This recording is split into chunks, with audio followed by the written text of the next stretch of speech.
चलो सबसे पहले तो इस क्वेश्चन को समझ लेते हैं कि ये क्वेश्चन क्या कह रहा है और इसमें क्या दे रखा है और ये क्या पूछ रहा है। ठीक है, तो देखो एक ट्रेन है जो कि किसी स्टेशन पे रुकी है, किसी प्लेटफॉर्म पे आके रुक गई है ना। तो हुआ क्या कि एक आदमी को लगी प्यास, तो वो पानी लेने के लिए उतरा और उस ट्रेन से कुछ दूरी पे जाके एक पानी वाली दुकान थी, वहां पे जाके रुक गया। ठीक है, ये वो दुकान थी और वो दुकान कितनी 9 मीटर की डिस्टेंस पे थी। ठीक है, यहाँ पर वो आदमी आके खड़ा हो गया, पानी लेने लग गया। जब वो पानी ले रहा था तो उसने क्या देखा, मतलब पानी ले लिया था, उसके बाद उसने देखा कि ट्रेन जो है वो स्टार्ट हो गई चलना। उसने कहा यार ट्रेन तो छूट जाएगी, है ना। तो फॉर योर कन्वीनियंस मैंने ये मान के चला कि वो ये एंड वाला गेट है ना, इस गेट में ही जो है वो चढ़ने वाला है। क्योंकि देखो अब इतनी लंबी ट्रेन है, उसकी पता नहीं कौन सा डब्बा हो, लेकिन उससे मैटर नहीं है, वो बस ट्रेन के अंदर चढ़ना चाहता था। तो जैसे सपोज कि ये एंड वाला ही पॉइंट जो है उस डोर है जिसके अंदर उसको एंटर करना है। ठीक है, तो यही इस क्वेश्चन में दे रखा है कि ट्रेन चल दी है। अब चल दी है तो पहले रुकी हुई थी, इसका मतलब इनिशियल वेलोसिटी कितनी थी उसकी, 0 मीटर पर सेकंड थी।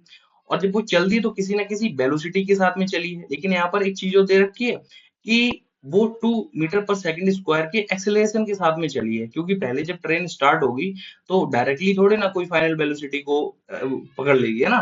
तो हुआ क्या कि वो 2 मीटर पर सेकंड स्क्वायर के एक्सेलरेशन के साथ में चलना स्टार्ट हुई है। ठीक है, अब इसकी वेलोसिटी क्या हुई है वो हमें नहीं पता, क्योंकि हर पॉइंट पे वेलोसिटी तो बदलती रहेगी भाई। क्यों बदलेगी वेलोसिटी, क्योंकि एक्सेलरेशन आ गया है। इतनी बात क्लियर हो गई। ठीक है, अब हुआ क्या कि इस आदमी को जब ट्रेन दिख रही थी तो वो तो चलने लग गई थी। तो ये वो पॉइंट है जहाँ पे ट्रेन पहले रुकी हुई थी, तो यहाँ पे आने से तो उसको कोई फायदा होगा नहीं, क्योंकि ट्रेन तो आगे जा चुकी होगी। तो लेट सपोज कि कोई एक पॉइंट है, मान लो ये वाला पॉइंट है जहाँ पे ट्रेन को उसने पकड़ लिया है, ट्रेन को पकड़ के वो उसके अंदर एंटर कर गया है। अब हमें पता है पहली ट्रेन यहाँ पे रुकी हुई थी, मतलब एंड वाला ये गेट की बात कर रहा हूँ, है ना, इस डोर की बात कर रहा हूँ मैं। तो इस समय पे ये ट्रेन यहाँ पे थी, मतलब उसका एंड पार्ट यहाँ पर था। और कुछ समय बाद जब वो आदमी उस ट्रेन के अंदर एंटर कर जाएगा तो मान लो वो ट्रेन इस जगह पे आ गई, ये वाले, है ना, सेकंड पॉइंट पे। पहले इस वाले पॉइंट पे थी, अभी इस वाले पॉइंट पे पहुंच गई है। अब इस पॉइंट पे उस ट्रेन की कुछ ना कुछ वेलोसिटी होगी। वेलोसिटी अलग होगी, मतलब अलग का मतलब ये है कि हर पॉइंट पे अलग होगी, क्योंकि एक्सेलरेटेड मोशन है ट्रेन का दे रखा है। तो इस 2 पॉइंट पे जो मैंने 2 पॉइंट माना है यहाँ पे, उसकी वेलोसिटी क्या है, मान लो v है। कितनी है, वो भी वेलोसिटी है। अब इस आदमी को ना उस समय पे जब वो ट्रेन के अंदर एंटर कर रहा होगा, उस समय पे एक वेलोसिटी उसको रखनी पड़ेगी, जो कि कितनी होगी, v ही होगी। v मतलब उस ट्रेन के बराबर ही उसकी वेलोसिटी होगी। क्योंकि अगर उस ट्रेन की वेलोसिटी से ज्यादा है तो वो आगे निकल जाएगा, और अगर उस वेलोसिटी से कम है तो वो पीछे रह जाएगा। उसको ट्रेन में एंटर करना है, उसको ट्रेन में एंटर करने के लिए वही वेलोसिटी चाहिए जिस समय पे वो चढ़ रहा होगा, तो वही वेलोसिटी हो जो ट्रेन की है। अब यहाँ पर एक क्वेश्चन में ये भी दे रखा है कि वो जो आदमी है उसकी वेलोसिटी कांस्टेंट है। तो हम मान के चलेंगे कि वो ट्रेन में जब घुस रहा है तो उसकी वेलोसिटी क्या है, v है। वही उस ट्रेन की वेलोसिटी क्या है, v है। इसका मतलब हम ट्रेन की वेलोसिटी v निकाल लेंगे तो हमें उस आदमी की वेलोसिटी भी v पता चल जाएगी, क्योंकि दोनों सेम है। इतनी बात क्लियर हो गई। अब हमसे और क्या पूछा गया है कि जो 1 पॉइंट है, जो मैंने 1 पॉइंट माना है और जो 2 पॉइंट माना है, इसके बीच की डिस्टेंस कितनी है।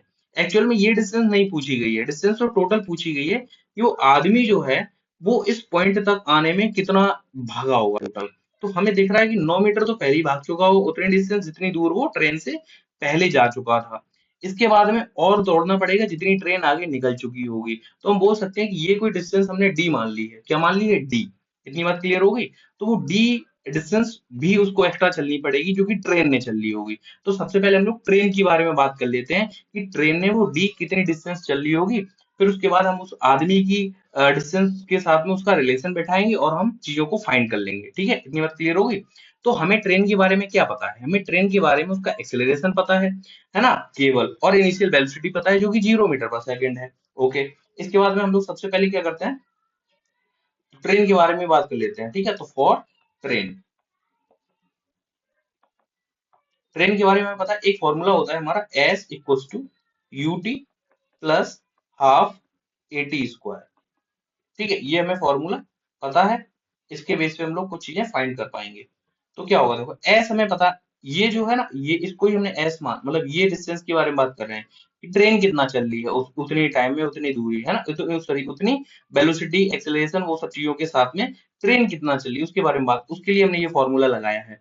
तो एस कितना हमने माना है, डी माना है उसके लिए। ठीक है, इतनी में चीज क्लियर हो गई। यू हमें पता है ट्रेन की इनिशियल वेलोसिटी 0 थी, तो हमने क्या 0 रखा इंटू टी प्लस हाफ। अब हमें ट्रेन का एक्सीलरेशन पता है, वो कितना है 2 है, इंटू टी हमें नहीं पता, टाइम नहीं पता हमें, ठीक है, कितना टाइम हमें पता नहीं है, तो हमने वो ऐसे ही लिख दिया। अब देखो ये तो जीरो हो जाएगा, प्लस ये 2 से 2 कट जाएगा, यानी कि टी स्क्वायर आ गया। हम बोल सकते हैं कि D equals to T square आ गया, ठीक है। इसको हम T equals to root D भी लिख सकते हैं, जिसको हम लोग इक्वेशन फर्स्ट मान लेते हैं, ठीक है। इतना समझ आ गया। ये हमने ट्रेन का सिंपल फॉर्मूला लगा दिया कि ट्रेन यहाँ पे रुकी हुई थी, इनिशियल वेलोसिटी u बराबर 0 थी, और 2 मीटर पर सेकंड स्क्वायर के एक्सीलरेशन के साथ में चलना चालू कर दी, और किसी पॉइंट पे जाके उसकी वेलोसिटी v है, जो कि अभी हम निकालेंगे, ठीक है। अभी हमने केवल d के बारे में जो है रिलेशन बनाया, और टाइम के बारे में रिलेशन, मतलब यहाँ से लेके यहाँ तक जितना टाइम लग रहा है, सॉरी ट्रेन को तो यहाँ से लग रहा है टाइम, लेकिन उस आदमी को यहाँ से यहाँ तक लग रहा है, दोनों के टाइम बराबर होंगे। अब कहोगे कि नहीं सर, आदमी तो जो है यहाँ से लेके यहाँ तक पहुंच गया, मतलब इस पॉइंट से यहाँ तक पहुंच गया, है ना, और ट्रेन केवल इस पॉइंट से यहीं तक पहुंच पाई। बिल्कुल, क्योंकि आदमी पीछे था, यानी कि वो ज्यादा तेज दौड़ा होगा, है ना। ज्यादा तेज क्यों दौड़ा हो, क्योंकि उसकी वेलोसिटी वो है जो उस ट्रेन की पॉइंट टू पर है, जबकि ट्रेन धीरे धीरे अपनी स्पीड को बढ़ा रही थी, जबकि आदमी एक कांस्टेंट वेलोसिटी v के साथ में दौड़ा है, ठीक है ना। तो आदमी की स्पीड ज्यादा थी उस समय पे, ठीक है ना, मतलब शुरू से एंड तक एक ही थी, कांस्टेंट थी, जो कि v थी। इतनी बात क्लियर हो गई। चलो, तो टाइम दोनों को बराबर लगेगा, क्योंकि भाई हम निकाल क्या रहे हैं कि इस पॉइंट से यहाँ तक की, जो उस टाइम तक जो है ट्रेन को कितना समय लगा, और यही पॉइंट वो है कि आदमी को यहाँ तक पहुंचने में कितना समय लगा, तो दोनों को बराबरी तो लगेगा ना, ठीक है, क्योंकि ये पॉइंट ही वो है जब आदमी ट्रेन के अंदर चढ़ रहा है, ठीक है। चलो, तो टाइम तो दोनों के लिए बराबर हो गया। इसके बाद में हम लोग क्या बात करते हैं, ये चीज याद रख लेना कि टी जो है हमने क्या निकाल लिया है, रूट डी निकाल लिया, काम आएगा अभी हमारे, ठीक है। इसके बाद में हमारे पास और क्या है कि हाँ, अब आदमी के बारे में अगर बात कर लेते हैं तो, अच्छा ट्रेन के बारे में एक और फॉर्मूला लगा लेते हैं पहले। एक क्या लगा लेते हैं, बी स्क्वायर इक्वल टू क्या हो जाता है, you square plus two A S, ये होता है, ठीक है। अब वी हमें पता ही नहीं है, तो b square equal to u हमें पता है 0 था, इंटू टू, और इंटू ए की वैल्यू भी हमें पता है 2, और एस कितनी थी, अगेन डी, है ना। ये हमने दो फॉर्मूले लगा दिए। यहाँ पर हमने टी और इस वाले फॉर्मूले हमने टी और डी के बीच में रिलेशन जो है स्टेब्लिश करा है, और यहाँ पर हम लोग वी और डी के बीच में रिलेशन को बनाएंगे, तो ये कितना हो जाएगा, 0 प्लस 4d हो जाएगा ना, यानी कि 4d हो गया। क्या हो गया, v इक्वल्स टू 4d। अगर हम v की वैल्यू यहाँ पे निकालेंगे तो क्या हो जाएगा, ये हो जाएगा रूट टू, नहीं नहीं सॉरी, ये हो जाएगी 2 रूट डी, है ना, 2 रूट डी, ये हो जाएगी, ठीक है। इसको हम लोग क्या इक्वेशन सेकंड मान लेते हैं, ठीक है। इतनी चीज क्लियर हो गई। दोबारा से एक बार बताता हूँ। एक कोई ट्रेन खड़ी हुई थी, जो कि जिससे कोई आदमी उतर के बाहर 9 मीटर की दूरी पे खड़ा हुआ था, उसने देखी ट्रेन चल रही है, उसको उस ट्रेन के अंदर एंटर करना था। उस ट्रेन के अंदर एंटर करने के लिए उसको काफी अच्छी वेलोसिटी के साथ में दौड़ना पड़ेगा। मान लो किसी पॉइंट पे, ये पॉइंट है, यहाँ पर जाके उस आदमी ने उसके अंदर एंटर करा था, तो उस समय पर ट्रेन की वेलोसिटी v थी, जिस समय पे वो एंटर कर रहा था। उस आदमी की वेलोसिटी वहां पे v ही होगी, क्योंकि उसको उसके अंदर एंटर करना है, तो कम और ज्यादा वेलोसिटी के साथ में वो एंटर नहीं कर सकता, ठीक है। इतनी बात क्लियर हो गई। ओके, अब इस समय पर जो टाइम लगेगा उस आदमी को, तो वो उतना ही लगेगा जितना कि इस ट्रेन को इस इनिशियल वेलोसिटी, इनिशियल पोजीशन से इस 2 सेकंड पोजीशन तक आने में लगा होगा समय, ठीक है ना। तो दोनों को समय बराबर ही लगेगा, क्योंकि कहानी एक ही हो रही है ना दोनों के बारे में, ठीक है। इतनी चीज समझ आ गई। तो हमने ट्रेन के बारे में एक फॉर्मूला लगाया, s equal to u t plus half a d square. जो जो वैल्यूज हमारे पास थी उन्हें पुट कर दी, तो टी और डी के बीच में रिलेशन आ गया, जो कि T equal to root D आ जाता है, ठीक है। ये चीज समझ आ गई। हमने एक और फॉर्मूला लगा दिया, B square equal to U square plus two A, जिसके बाद हमने वैल्यूज को पुट करके वी और डी के बीच में जो है एक रिलेशन निकाल लिया। इसके बाद में अब हम लोग बात करते हैं लड़के की, ठीक है। तो लड़के के बारे में हमें क्या पता है, लड़के के बारे में पता है, लिख देते हैं यहाँ पे फॉर मैन, मतलब लड़का बोल रहा हूँ, आदमी है, एक ही बात है। इसके बाद में अगर हम बात करते हैं लड़की के बारे में, तो वो जैसे सिंपल वो वाला लगा देते हैं, वेलोसिटी, वेलोसिटी, वेलोसिटी के वो वाला डायरेक्ट लगा देते हैं कि हमारा जो डिस्टेंस होता है, डिस्टेंस बराबर क्या होता है, डिस्टेंस या डिस्प्लेसमेंट कुछ भी बोल लो, ठीक है। यहाँ पे तो स्ट्रेट मोशन है, तो कुछ भी मान लेते हैं। डिस्टेंस बराबर क्या होता है, वेलोसिटी, वेलोसिटी बस डिस्प्लेसमेंट लिखना चाहिए यहाँ पे, वेलोसिटी इनटू टाइम, ठीक है। इतनी बात क्लियर हो गई।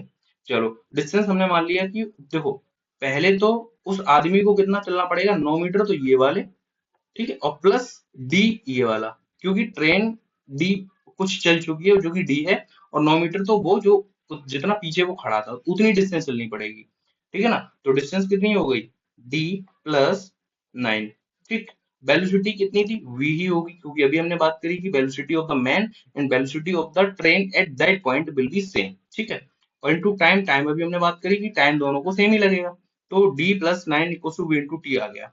ठीक है, अब देखो इक्वेशन फर्स्ट और इक्वेशन सेकंड में हमारे पास t की वैल्यू और v की वैल्यू है, जो कि हम यहाँ पर पुट करने वाले हैं। ठीक है, वैल्यूज को हम यहाँ पे पुट करेंगे, तो v की वैल्यू क्या है, v की वैल्यू है 2 रूट d, और t की वैल्यू क्या है, रूट d। ठीक, ये क्या हो जाएगा, 2d हो जाएगा, क्योंकि root d into root d तो d बन जाएगा, और ये क्या आ गया, d प्लस 9। अब 2 इस d को उधर ले जाएंगे तो d तो बच जाएगा और 9 आ जाएगा, यानी कि d की वैल्यू कितनी आ गई, 9 मीटर आ गई।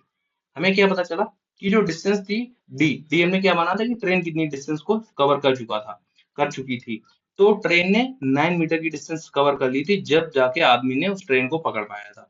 तो आदमी टोटल कितना चला है, आदमी तो डी प्लस 9 चला है ना, यानी कि 9 प्लस 9 चला है, तो आदमी के द्वारा जो डिस्टेंस कवर है वो कितनी हो जाएगी, डिस्प्लेसमेंट कुछ बोलो, डिस्टेंस,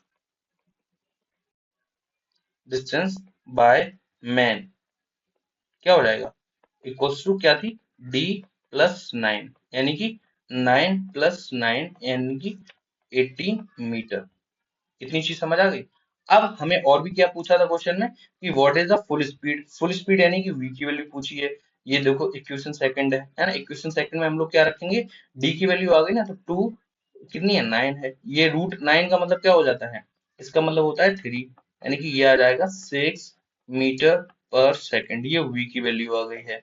इतनी बात क्लियर हो गई, ये v की वैल्यू भी हमने निकाल ली है, और ये इसका दूसरा आंसर हो जाएगा। और हमसे क्या पूछा था कि how to run and what time, okay time पूछा गया, तो इक्वेशन फर्स्ट में टी इक्वल्स टू क्या दे रखा है, t equals to root d है ना, तो रूट 9 यानी कि क्या ना 3 सेकंड हो गया टाइम। ठीक है, तो ये तीनों चीजें हमारे पास आ चुकी हैं, तो बहुत ज्यादा कठिन क्वेश्चन नहीं था, बस क्वेश्चन को समझना था ये कहना क्या चाह रहा है, तो बस ये कहानी थी। ठीक है, अब अगर इसमें तुम्हें कोई डाउट हो तो मुझे बताना, वरना मैंने समझा तो एकदम से सही दिया है। ठीक है, ओके।